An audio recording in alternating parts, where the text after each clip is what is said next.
Okay. And start. So I dip it. Okay, hello, hello. We on? Are we working?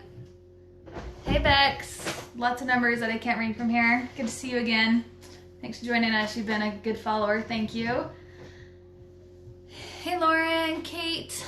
Facebook, let us know if you can hear us. Instagram is already up and popping, so I know that's working. Thank you guys. Hey Shauna. Hey sis. Our sister-in-law. Okay, Facebook, give us a little wave if you can hear us. Okay.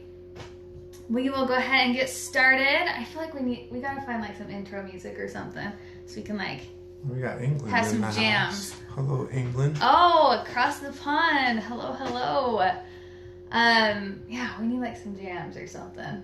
We're always listening to Michael Jackson, like while we clean and get ready, so we should just leave it on. So we have some intro music for everyone, because we're waiting for people to jump on. Hello, wave back at you. Hello, hello. For those of you that are new, our first time joining, my name is Megan. My name is Claudia. And I am the blogger behind HaitianGeni. And you? I'm just this random person that she asked to do videos with her. It's true. Every week I go for him on the street. This is my husband, Claudia. Oh, you just had allergy patch yesterday. Oh, we are so, that like makes my back itch. Yeah. So we talked about patch testing last time.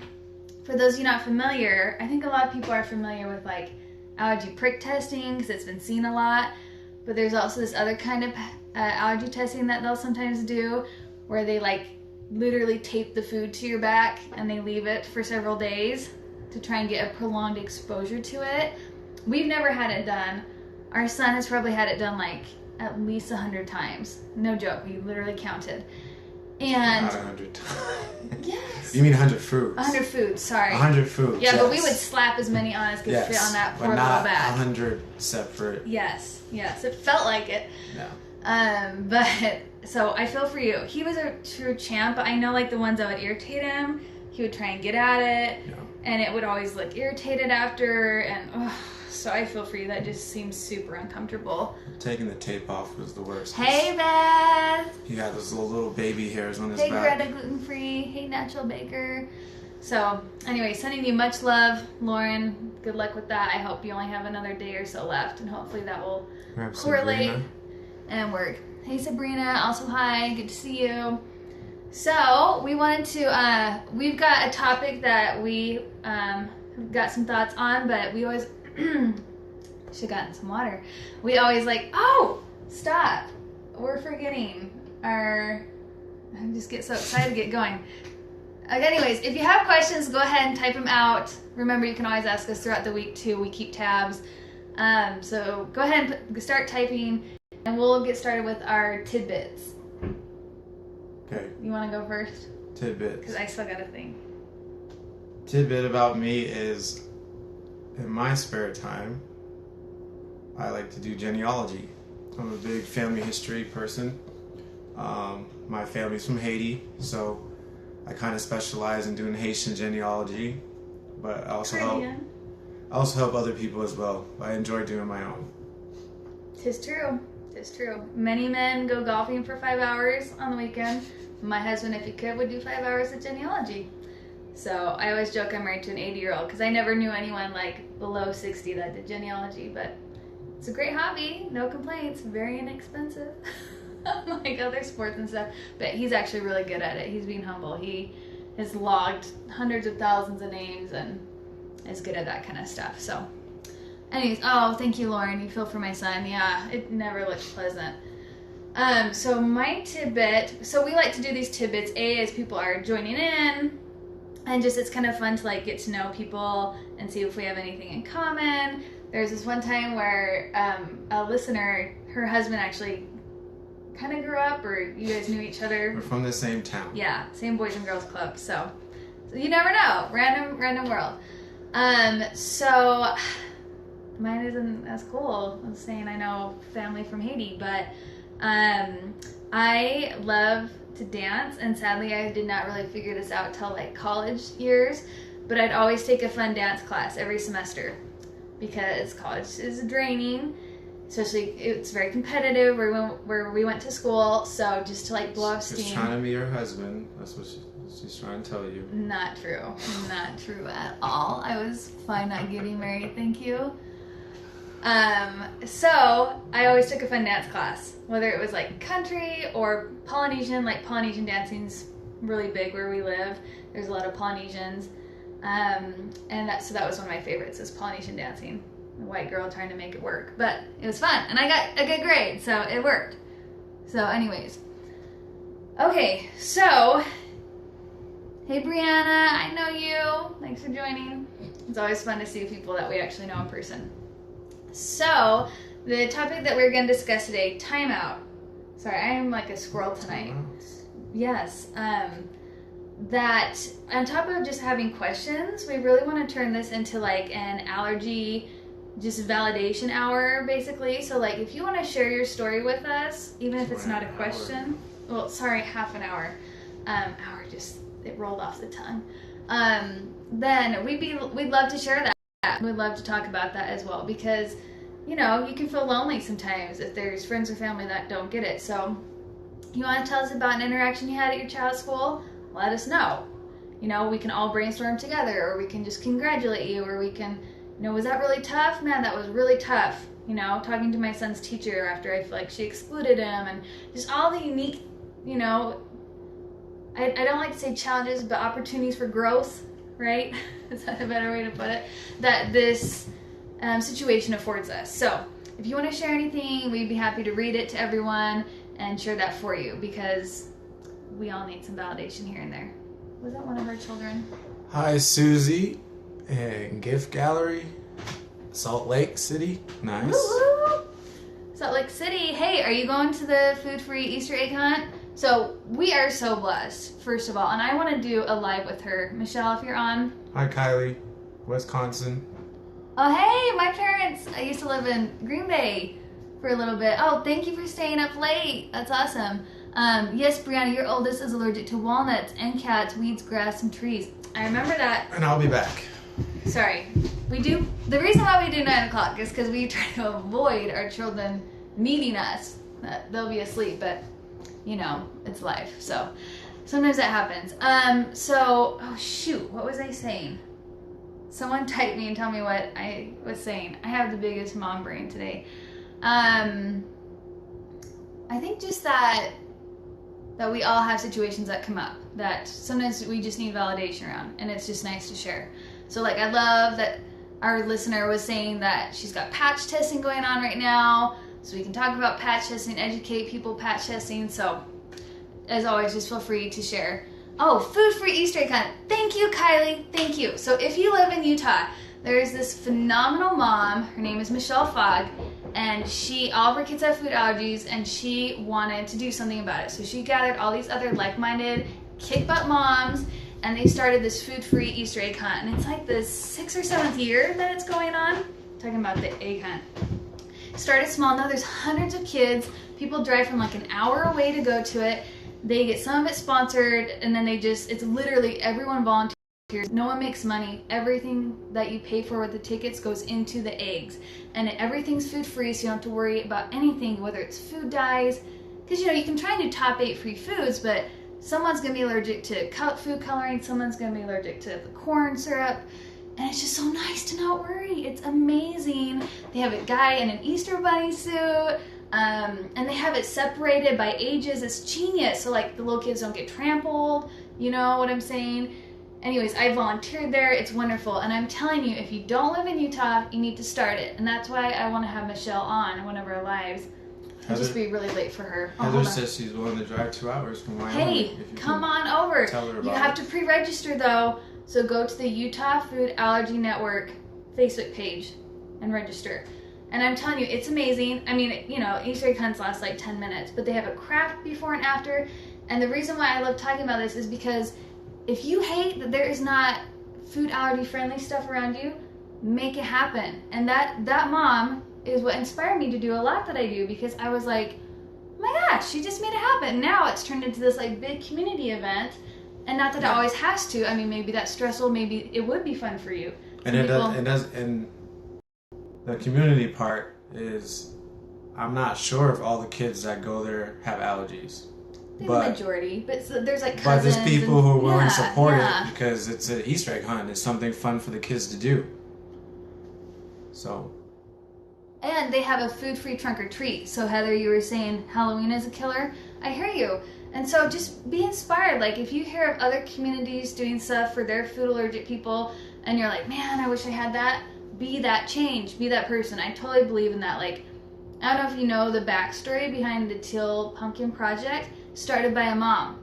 Like I know FAIR, the Food Allergy Research Education, that national board, they got behind it and they're kind of the backers of it now. But it was a mom. Like I'm telling you, the power of a mom. You know, like do not leave my child out. We figure crap out. Husbands do too. Dads do too. And we support. Yeah, but we need that support. We do.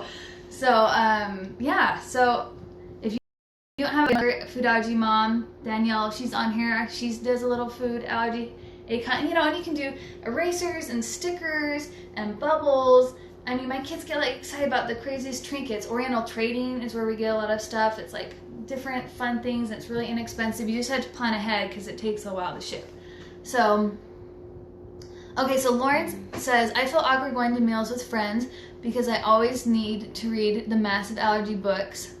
I guess you mean labels. It's so embarrassing being 21. I should be able to eat out a lot. I feel so embarrassed. Egg allergies. Egg is tough, especially eating out for sure. And the cross contact, I totally get that. Wish you had that in the UK. I know, right? The Easter egg hunt. Do it, Lauren. Start it in the UK. I feel for you, especially at that age. I know eating out. I know I worry about our son when he's that age. Eating out is a big part of life at that age. I know one thing that has helped us has been finding a few safe restaurants and sticking with them.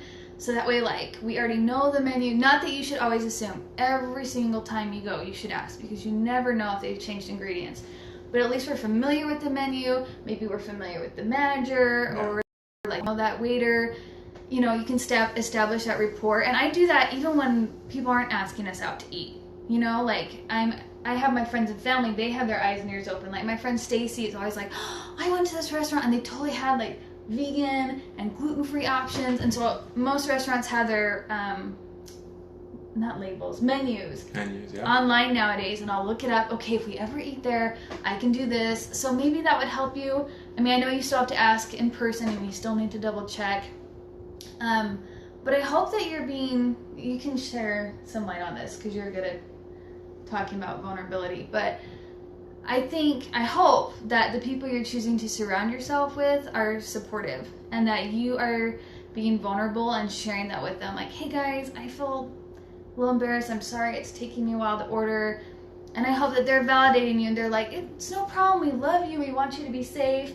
And if they aren't, I hope you will find those people. Find your tribe. You know, like my parents never complain when we take them to Red Robin for the 1,000th time, you know, because they know it's what's safe. So I really hope that you're getting that support. And if not, we send our love for you for sure. Yeah, you stick to familiar places. Nowhere near egg. And they still put an egg. Oh my gosh. I don't know. What is a gamon? Sorry, we don't know what that food is over here in the U.S. But I'm really sorry. That sounds really, really scary. And it is. Like, it's a risk. Yeah, right? And I'm so glad that you caught it. I hope you didn't have a reaction. I hope you told the manager afterwards so they were aware. I know, it can get... Salmon. Oh, salmon. But I know, it gets old advocating sometimes. I totally understand that. I totally feel for you. And I'm really, really sorry that happened. Oh, great. We had something like that. We struggled to find family-friendly things we can all participate in. I know, it's true. You want the whole family, right? It'd be nice to have not just one person participating, but everyone. So Kylie, start it. If they don't have something like that, start it. Even if you just like get a few people in your neighborhood, a few people in your church, just to do like a little couple family egg hunt, you know. Stuffing eggs is super easy. You can divide it out. But I know it's one more thing to do, right? Yeah, we like Red Robin. Yeah, we love Red Robin. Red Robin! I need to get them. I need to work with them. If anyone knows the corporate office of Red Robin, shoot me their number. Sorry, their phone is like really far away, so that's why we keep leaning. Pork meat. And this will be our first And Easter it's honey going. glazed. What is? That sounds good. The Ooh. gamon or gammon. That does sound delicious. Send me the recipe, Lauren, if you have one. This will be, so Charlotte says this will be our first Easter going gluten and dairy free. I love the food free egg hunt ideas. Yes, and if you need gluten and dairy free candy tips, I have a post. It's probably buried because it's from last year, but I did a big top 8 free Easter candy roundup. You know, like which bubble gums, which suckers. But I do have to say, big asterisk there. Because you know how they're like often in cutesy packaging or like cutesy shapes and stuff? They often, I just learned this, send it away to different manufacturers to package it and everything. So read the labels, because sometimes a candy that's normally safe in its original packaging can have something like manufactured in a facility that da-da-da-da-da-da. So if you're sensitive, you gotta pay attention to those types of warnings. And here's what I do.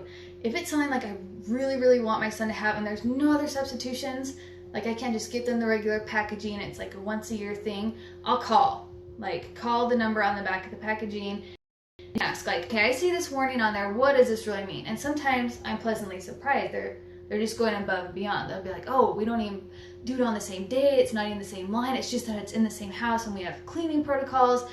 And it's up to you, but in my case, I usually feel comfortable with that. And then sometimes they're like, no, it's the same line, and you're like, ugh. So sometimes it's worth calling ahead, but that's an extra step if you want to go to that. So someone is saying, Bex is saying, my Sophie had a bad reaction Friday. Oh, big shout out to the family practice clinic we ran into. They saved her life. Oh my goodness. No. That is terrifying. I'm so sorry for you and her that happened, but thank goodness for modern medicine, right? I'm so glad that you went to a clinic that handled it and took care of it. I'm so sorry about that. Yeah, and someone says, don't ever be embarrassed. We are the warriors protecting our kids and ourselves. Nobody is more important. Yes, good point. Very good point, our one chance. I'm sorry, are we catching everything? I worry that we're like missing. Type it again, because like it only shows us so many times. So if you're like, hello, you missed it, you can type it over and we'll reread it. So hopefully we're catching everything.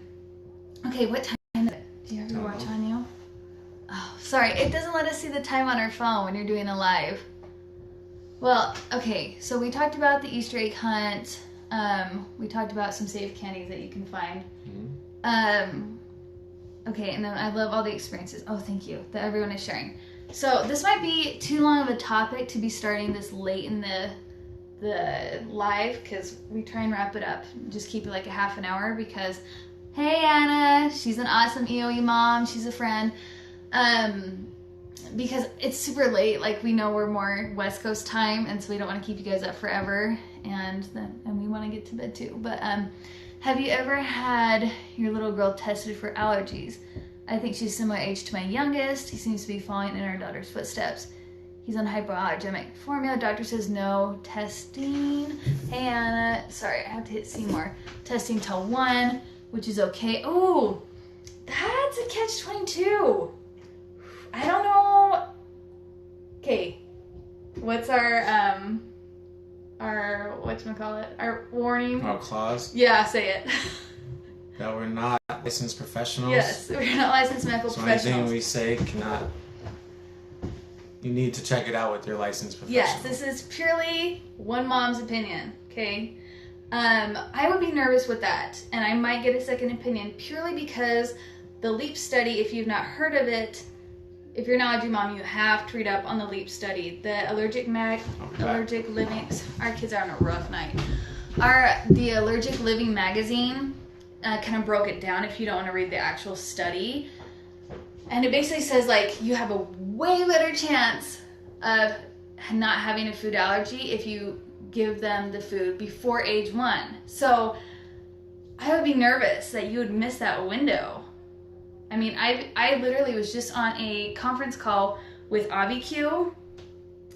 last week, and the president of FAIR spoke and talking all about the study. I'm sorry if you can hear my baby crying. So yeah, and they're talking about what a big breakthrough this is, and how it's going to help shape everything, and how as parents we should be asking our medical professionals, we need to give this food,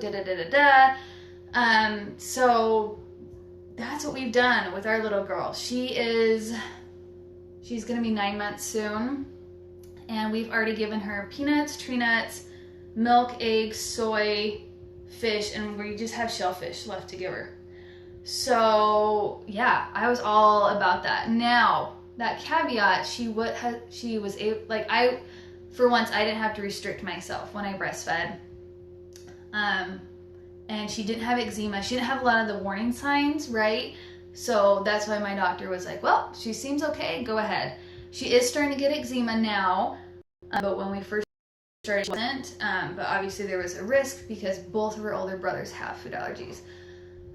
With my second, my allergist did recommend that he test my second before we gave him anything, just because my oldest is our most severe, right? 10 anaphylactic food allergies, EOE, severe asthma, 20 plus food triggers for EOE, so we avoid over 30 altogether. So he did want a prick test because we just didn't know if he was going to be like that. But my allergist prick tested at 6 months. Now I know I've heard, baby skin can be sensitive, there can be a lot of false positives, there can be a lot of false negatives because maybe they haven't either gotten a tolerance or even been able to react to it because they've never had it in their system. I've heard everything and anything in between.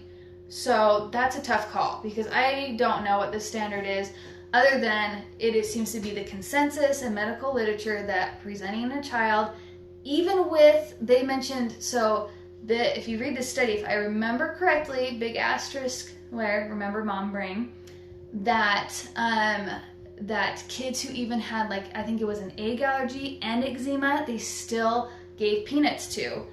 And then they ended up, 60-70% of them ended up not getting, I don't even want to say numbers because I'm probably so far off on the numbers, ended up not getting a peanut allergy. So these were high-risk children that they were watching in this study.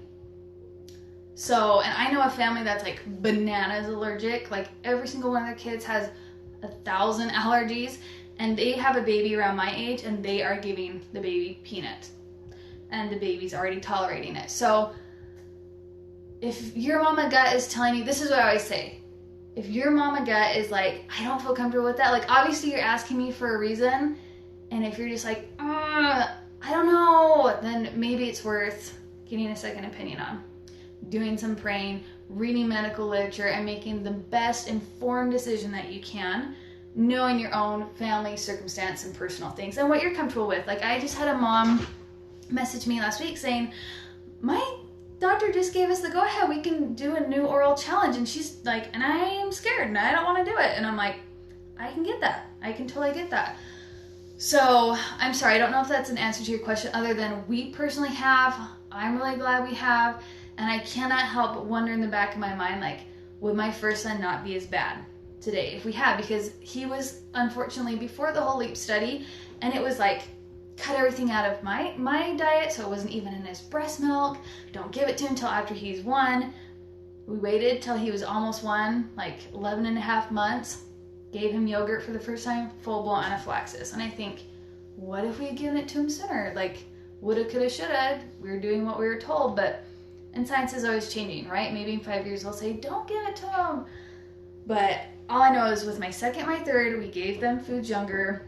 My second only has peanuts, tree nuts, and not even all the tree nuts. We just avoid them because of cross-contamination. So far, little miss has none. Maybe she will get them later on in life. Who's to say? But right now, she doesn't have any. Did you lay down the law with our children? Okay, we have ABQ and Love It. Yeah, Brianna, it's super cool. And I don't know if it's launched yet, but I know that on the conference call they're talking about having one that has a way smaller needle, and it's for 16 pounds to 30 pounds. Which I thought was way cool because, not to scare anyone, but there are horror stories of parents who have hit the bone or, done damage and ripped, because it's what kid is going to hold still when you poke them with a needle? And it's a monster needle. I have actually accidentally given myself the EpiPen. Yeah, that should be a tidbit that she should share with you. Yeah, he loves that story. It hurts. Dang it. Like, I have lived in China, okay, and got all sorts of vaccinations for that, and nothing felt like the EpiPen. So, anyways, it makes me excited that they have come up with a smaller needle for lower weight kids, because, you know, like, our little girl, she's got, like, no meat on her, so I'd be terrified to give her EpiPen. I would, if she needed it. But yeah, AviQ's cool, because it talks to you and everything, and I think I heard you can get, like, a pretty good discount right now. I don't know. AviQ talked to me, so I can give out proper information. But, all that darn testing can be so confusing with the false positives and whatnot. I know, it's so true. Our allergist usually does prick testing and blood testing to see if, like, they confirm each other. Yeah. Not that that's foolproof either, but that's kind of nice to have something to bounce off of against. And Kylie says, right, that's what we did with our daughter. She's just about 5. At the first sign of allergies, we completely stopped. Yes, and I heard another tip from a mom. I don't know how science and kosher this is, but she said that and so I did it, right? Like, we allergy moms pass along tidbits and stuff. But she said that she tried putting just peanut butter on her child's skin first, and to see if they got a hive or anything. Because our second will get hives. Like, if I kiss him and touch him with it. So I thought, okay, I definitely don't want to have him ingest it if just a rash is going to happen. Sorry. Text coming in. So we put the left it, nothing happened, and so we gave it to her orally. So hopefully that's helped. And yeah, completely stop. I mean, I think, especially if you have older children that have food allergies, you know the warning signs. You know if things are starting to go downhill, for sure. You gotta be responsible, for sure, about it. Yeah, you can't just be careless and willy-nilly, but I'm sure you are. It sounds like you're way on the ball, Kylie. So I feel for her. I have chronic eczema too. It's 4 a.m., so I'm gonna go to sleep. Get some rest. Yeah, I bet you're exhausted. It's lovely to speak with you too, and best of luck, Lauren, especially eating out. Good luck. So yes. Getting more info won't hurt. Not getting info can. Yes, that's so true. I think it's better to read everywhere, do everything. That's why I love being involved in the community, because I can't tell you how many things I've learned from other moms. Like, oh, did you know this, and this? And did you know this about blood testing? Did you know this about peanut components? And like, there's always so much to learn. I mean, I almost failed my biology final of like Bio 100 in college. So this has been a learning curve for me, like reading medical literature and being like, I need to Google every word in this document. Like, I don't know what these words mean. What's systemic? Like, I don't know. So anyways, okay, we will get to the topic another time. I think it'd be a fun topic. And let me say, I would much rather get to our topics way down the line. This is much more fun, talking in real time with all of you. So please keep it coming. But I was gonna say it'd be kind of fun to do like a what we wish everyone knew, or like Mythbusters, right? Because there's like so many misconceptions out there that we're always dealing with as allergy parents. Like, no, that's not true. Actually, no, that's false. Actually, that would kill my kid. So stuff like that. So we'll save that for another week. But we will go ahead, unless there's any last minute questions, type away. I'll wait for a second. You can always, of course, comment later. I try and go back through and make sure we got everything.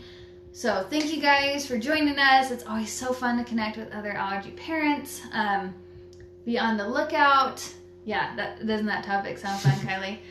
I know, the things we could talk about, right? So I have a dairy-free shamrock shake coming up. It was totally last minute, but it sounded really good. So I ran to the store and got some ingredients.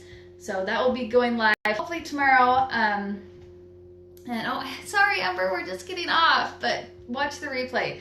So anyways, you guys have... St. Patrick's Day is what, Saturday? Yes, yeah. Saturday. So you can get your shamrock shake on an allergy top 8 free form, and we hope that you guys have a wonderful night. We always love when you guys tune in. And is that everything? I think that's everything everything. Okay, take care, guys. Have a good night. See ya.